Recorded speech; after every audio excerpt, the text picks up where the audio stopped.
નમસ્કાર વિદ્યાર્થી મિત્રો આજે આપણે વિસર્જનનું જે ચેપ્ટર છે ભાગીદારી પેઢીનું વિસર્જન, જેમાં આપણે થિયરીની સમજૂતી મેળવી રહ્યા છીએ, એમાં આપણે આગળ વધીએ તો એના પછીનો જે થિયરીનો મુદ્દો છે એટલે કે પેઢીના વિસર્જન વખતે પેઢીની મિલકતોની ઉપજની વહેંચણી. મિત્રો, જ્યારે પેઢી બંધ કરવામાં આવે છે, એનું વિસર્જન કરવામાં આવે છે, ત્યારે પેઢીની સંપૂર્ણ મિલકતો વેચી દેવામાં આવે છે અને જેટલી રકમ ભેગી થાય છે એ રકમની વહેંચણી કઈ રીતે કરવી. કારણ કે કેટલું બધું દેણું હશે, ખર્ચાઓ હશે, તો એમાં ચૂકવવું કઈ રીતે, ક્રમ મુજબ એ મિલકતના ઉપજની જે વહેંચણી કરવામાં આવે છે, આપણે ક્રમ પ્રમાણે એની વહેંચણી કરવાની છે. તો કે સૌ પ્રથમ મિલકતની જે ઉપજની રકમ છે એમાંથી પહેલા ક્રમે સૌ પ્રથમ પેઢીનો વિસર્જન ખર્ચ ચૂકવાય છે. મિત્રો, એક વાક્યના પ્રશ્નોની અંદર પણ પૂછાય છે કે વિસર્જન સમયે મિલકતની ઉપજમાંથી સૌ પ્રથમ શું ચૂકવવામાં આવે છે? તો પહેલાં જ વિસર્જન ખર્ચ ચૂકવી દેવાનો હોય. વિસર્જન કાર્યવાહી માટે જે કંઈ પણ ખર્ચ થશે, પરચુરણ જે કંઈ પણ ખર્ચો થશે, વિસર્જનની કાર્યવાહી કરવા માટે નિષ્ણાંત રાખવો પડશે, કોઈ ભાગીદારી જવાબદારી સ્વીકારે, એને મહેનતાણું આપવાનું થાય, એ સિવાય કંઈ પણ ખર્ચાઓ થાય, તો એ વિસર્જન ખર્ચ છે જે સૌ પ્રથમ ચૂકવવામાં આવે છે. પછી બીજા ક્રમે ત્રાહિત પક્ષના દેવા, જેનો સંબંધ સીધો જ પેઢી સાથે નથી, અન્ય વ્યક્તિઓ, એટલે ત્રાહિત પક્ષ કહેવાય. જેની પાસેથી આપણે દેણું કર્યું હોય, દાખલા તરીકે બેંક પાસેથી લોન લીધી તો બેંક છે એ ત્રાહિત વ્યક્તિ. આપણા લેણદારો હોય જેની પાસેથી ઉધાર ખરીદી કરી આવ્યા હોય તો એ ત્રાહિત વ્યક્તિઓ છે, એને ચૂકવી આપવા. અને એની સાથે સાથે ભાગીદારની પત્ની પણ ત્રાહિત વ્યક્તિ કહેવાય. ભાગીદાર ત્રાહિત વ્યક્તિ ન કહેવાય, એને પેઢી સાથેનો સંબંધ કહેવાય. પણ ભાગીદારની પત્ની છે તો એ ત્રાહિત વ્યક્તિ કહેવાય. આ પણ પ્રશ્નો પૂછાય કે ભાગીદારની પત્નીની સ્ત્રીધનમાંથી લીધેલી લોન, એટલે કે ભાગીદારની પત્ની પાસેથી લોન લીધી છે તો એને ત્રાહિત દેવા સાથે ચૂકવવામાં આવે છે, ત્રાહિત દેવા પહેલાં ચૂકવવામાં આવે છે કે ત્રાહિત દેવા પછી ચૂકવવામાં આવે છે? તો એનો જવાબ કે ભાગીદારની પત્ની છે એ ત્રાહિત પક્ષ જ કહેવાય, એને પણ ત્રાહિત પક્ષના દેવાની સાથે જ ચૂકવવામાં આવે છે, નહીં કે પહેલાં કે પછી. આ પ્રશ્નો પૂછાય છે. અને ત્રીજા ક્રમે આ ચૂકવાઈ જાય પછી વધતી રકમમાંથી ભાગીદારોની લોન ચૂકવવી. લોન લીધી છે, બેંક પાસે લીધી છે તો પહેલાં એ ચૂકવવાની, પત્ની પાસેથી લીધી તો પહેલાં એ ચૂકવવાની, ત્રાહિત પક્ષ બીજા કોઈ પણ છે તો પહેલાં એ બધાને દેણા ચૂકવી દેવાના, અને પછી ભાગીદારનો વારો આવે કે ભાગીદારે પેઢીને લોન આપેલી છે તો એના પછીના ક્રમે ભાગીદારને ચૂકવવાના થાય.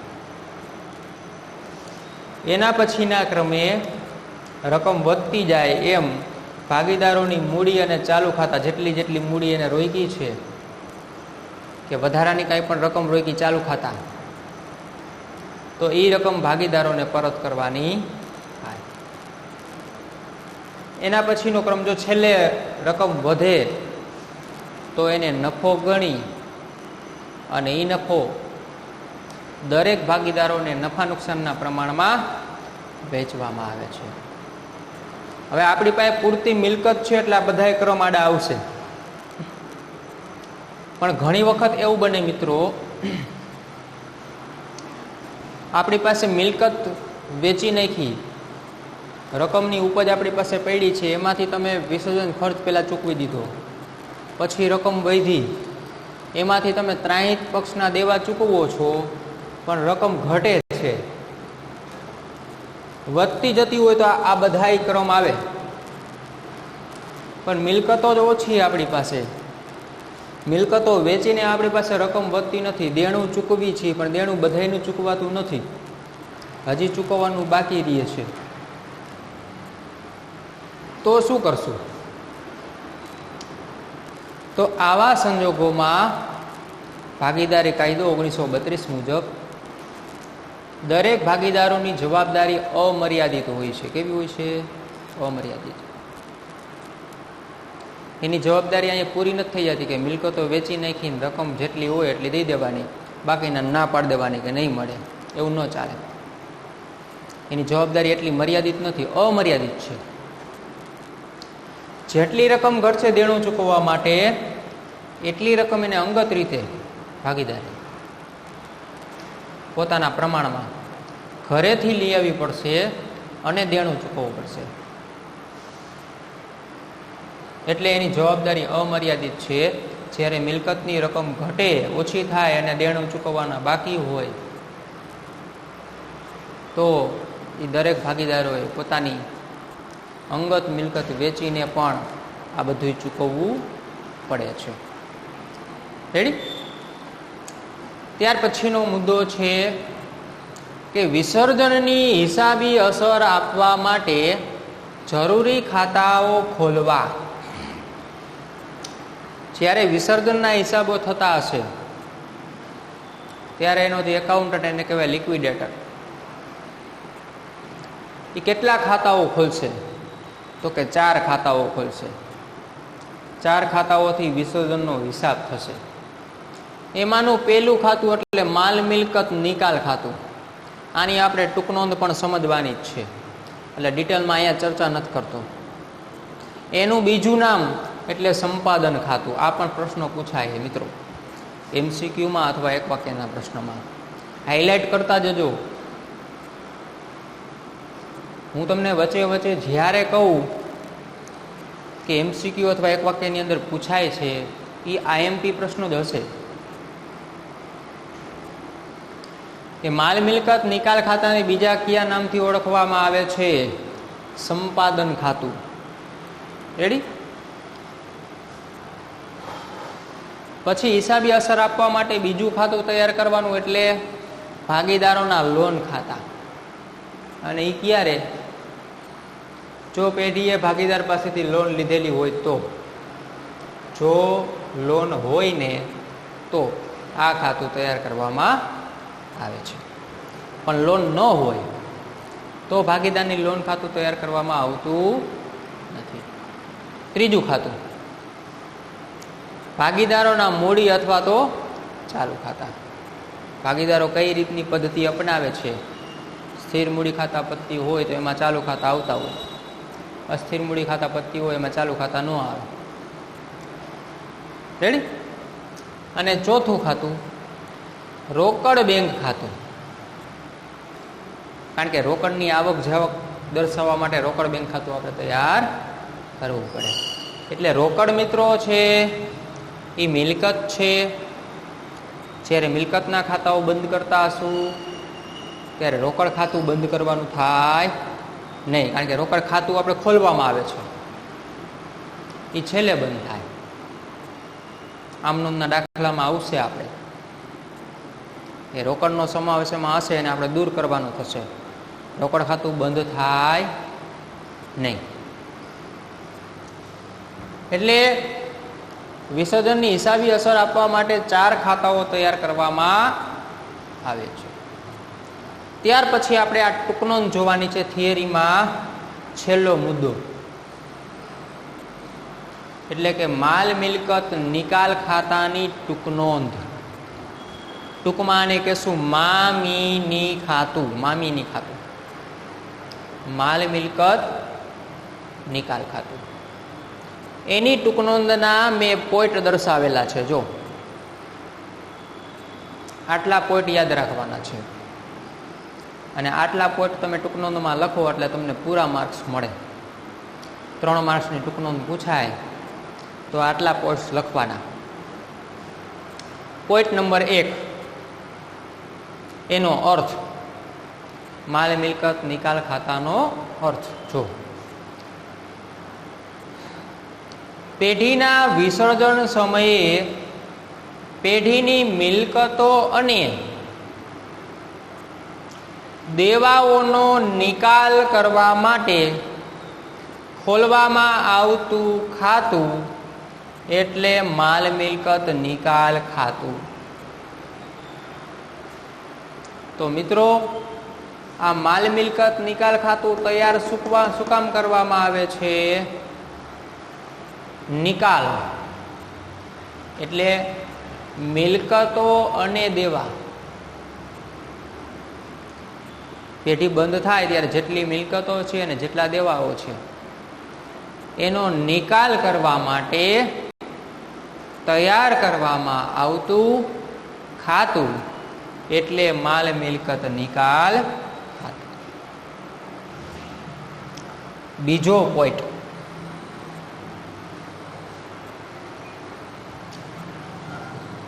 માલ મિલકત નિકાલ ખાતાને સંપાદન ખાતું તરીકે પણ ઓળખવામાં આવે છે. બીજો મુદ્દો છે એ એનું બીજું નામ દર્શાવે છે. માલ મિલકત નિકાલ ખાતાની બીજા કયા નામથી ઓળખવામાં આવે છે? તો કે સંપાદન ખાતું. આ યાદ રાખવાનું. રેડી? ત્રીજો મુદ્દો, એક વાક્ય અથવા MCQ ની અંદર પૂછાતો પ્રશ્ન આવ્યો. માલ મિલકત નિકાલ ખાતું એ કયા પ્રકારનું ખાતું છે? મિત્રો, આ પ્રશ્ન પૂછાય છે MCQ ની અંદર, મોટા ભાગે પૂછાતો હોય છે, અથવા તો એક વાક્યની અંદર પણ પૂછી શકે. તો એનો જવાબ શું? કે માલ મિલકત નિકાલ ખાતું એ ઉપજ ખર્ચ પ્રકારનું ખાતું છે. મિત્રો, જૂની ટેક્સ્ટબુક અથવા નવનીતની અંદર આ MCQ નો જવાબ કોઈ નવનીતની અંદર પ્રિન્ટ મિસ્ટેકથી અથવા કોઈ ટેક્સ્ટબુકની અંદર, જૂની ટેક્સ્ટબુક હશે, નવી ટેક્સ્ટબુકમાં તો જવાબ સાચો છે, પણ જૂની ટેક્સ્ટબુક હશે અથવા નવનીત હશે એમાં આનો જવાબ એને માલ મિલકત પ્રકારનું ખાતું બતાવ્યું છે. માલ મિલકત નિકાલ ખાતું એ કયા પ્રકારનું ખાતું છે? એના જવાબમાં એને માલ મિલકત પ્રકારનું દર્શાવ્યું છે, પણ એ ખોટું છે, એટલે સુધારી લેજો.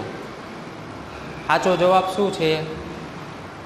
કે માલ મિલકત નિકાલ ખાતું એ ઉપજ ખર્ચ પ્રકારનું ખાતું કહેવાય. રેડી? ત્રીજો મુદ્દો. ચોથો મુદ્દો, હવેના જે મુદ્દાઓ છે એ મુદ્દાઓ, ખાતું હોય ખાતું, તો ખાતાની બે બાજુ હોય ને, ડાબી બાજુ ઉધાર સાઈડ અને જમણી બાજુ જમા સાઈડ. તો હવે પછીના જે મુદ્દાઓ છે એ માલ મિલકત નિકાલ ખાતાની ઉધાર બાજુ શું લખાય અને માલ મિલકત નિકાલ ખાતાની જમા બાજુ શું લખાય, એવું દર્શાવતા મુદ્દાઓ છે. જો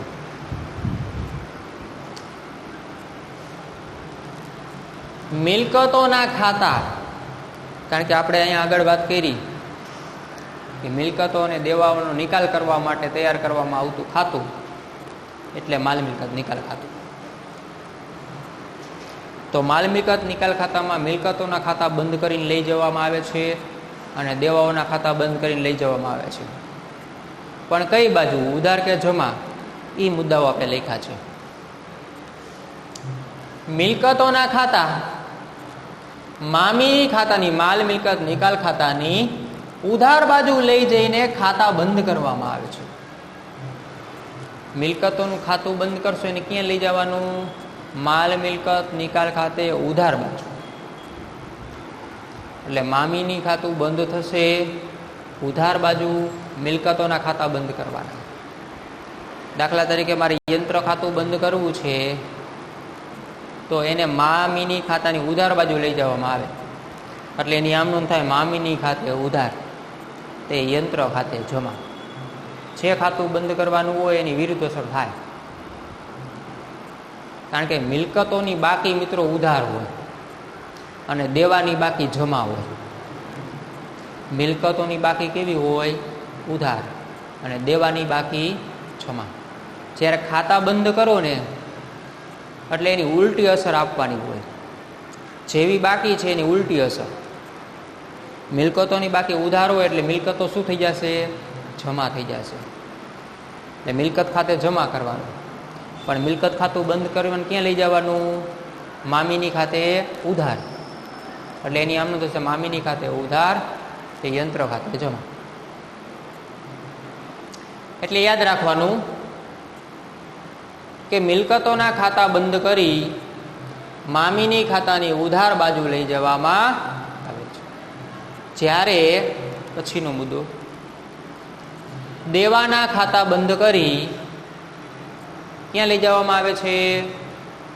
તો કે મામીની ખાતાની જમા બાજુ લઈ જવામાં આવે છે. દેવું એટલે લેણદારો, દેવી હુંડી, ચૂકવવાના બાકી ખર્ચા, બેંક ઓવરડ્રાફ્ટ, આ દેવું કહેવાય. એની બાકી જમા હોય એટલે દેવા ખાતા બંધ કરો એટલે દેવું ઉધાર થાય, મામીની જમા થશે. મામીની ખાતાની જમા બાજુ લઈ જવાનું શું? દેવું. દેવાના ખાતા મામીની ખાતાની જમા બાજુ લઈ જવામાં આવે છે, જ્યારે મિલકતના ખાતા મામીની ખાતાની ઉધાર બાજુ લઈ જવામાં આવે છે. ત્યાર પછીનો મુદ્દો, મિલકતોની ઉપજ મામીની ખાતાની જમા બાજુ દર્શાવવામાં આવે છે. મિત્રો, જ્યારે મિલકત પેઢી બંધ થાય ત્યારે મિલકત વેચવાની થાય. પહેલા મિલકતોના ખાતા બંધ થાય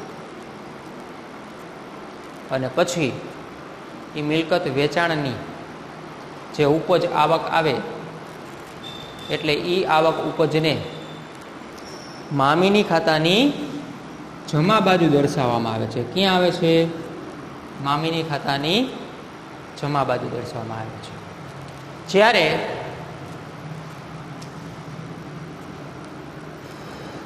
દેવા કે ખર્ચની ચૂકવણી, જો ઉપજ જમા બાજુ આવે તો એની ચૂકવણી ક્યાં આવે? ઉધાર બાજુ. કેની ચૂકવણી? તો કે દેવાની ચૂકવણી કરવામાં આવે અથવા તો ખર્ચની ચૂકવણી કરવામાં આવે. દેણું ચૂકવવાનું હોય અને ખર્ચાય ચૂકવવાના હોય તો એ ચૂકવણી મામીની ખાતાની ઉધાર બાજુ દર્શાવવામાં આવે છે.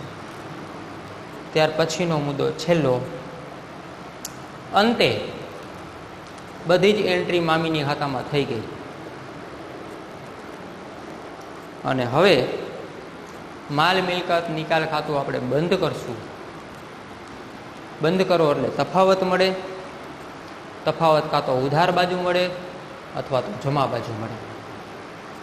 જો તફાવત ઉધાર બાજુ મળે તો એને નફો કહેવાય, અને જો તફાવત જમા બાજુ મળે તો એને ખોટ કહેવાય. અને આ નફો કે ખોટ પેઢીના દરેક ભાગીદારો વચ્ચે એના નફા નુકસાનના પ્રમાણમાં વેચવામાં આવે છે.